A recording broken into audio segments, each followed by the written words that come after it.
Сәлем астрономия көрермендері, бұл астрономия және технология каналы. Бүгінгі видеомыздың тақырыбы Нептун планетасының серіктері жайлы болады. Жалпы Нептун планетасының серіктері жайлы толықтай ақпарат алатын боламыз. Бүгінгі видео қызықты болады деген ойдамын. Достар, видео басталмай жатып, арнамызға қолдау білдіріп кетулеріңізді сұраймын. Олай болса, біз видеомызды әдеттегідей бастайтын боламыз. Нептунның қазіргі белгілі 13 серігі бар. Олар Тритон, Нереида, Деспина, Галетия, Лариса, Наяда, Протей, Таласса, Галимела, Пасафа, Лаомедия және Неоссо, және Неоссо секілді серіктері бар.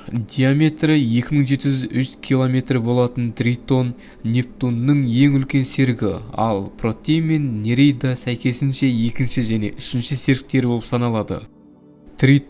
Тритонды Нептун ашылғаннан соң біраз күннен кейін 1846 жылы Уильям Лассель ашты. Бұл күн жүйесіндегі 7-ші үлкен ай. Тритон орбитасы басқалармен салыстырғанда қарама-қарсы бағытта қозғалады. Бұл күн жүйесінде қарама-қарсы бағыттағы орбитасының бар жалғыз серігі деп есептеледі. Тритонның құрамы. Тритон күн жүйесіндегі ең суық денелердің бірі. Оның орташа беткейлік температурасы -240 градус. Оның беті тегіс, жанартаулы жазықтар, төбешіктер әсерінен пайда болған домалақ ойықтар алып жатыр.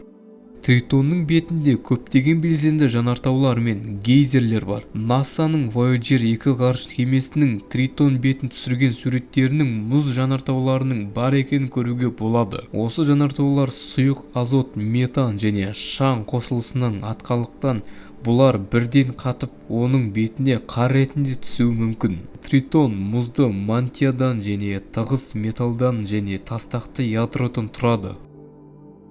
Міне достар, бүгін біз Нептун серіктерімен таныстық деп ойлаймын. Видео қызықты болса лайк басып, арнаға жазылып кетіңіздер. Келесі видеода кездескенше сау болыңыздар.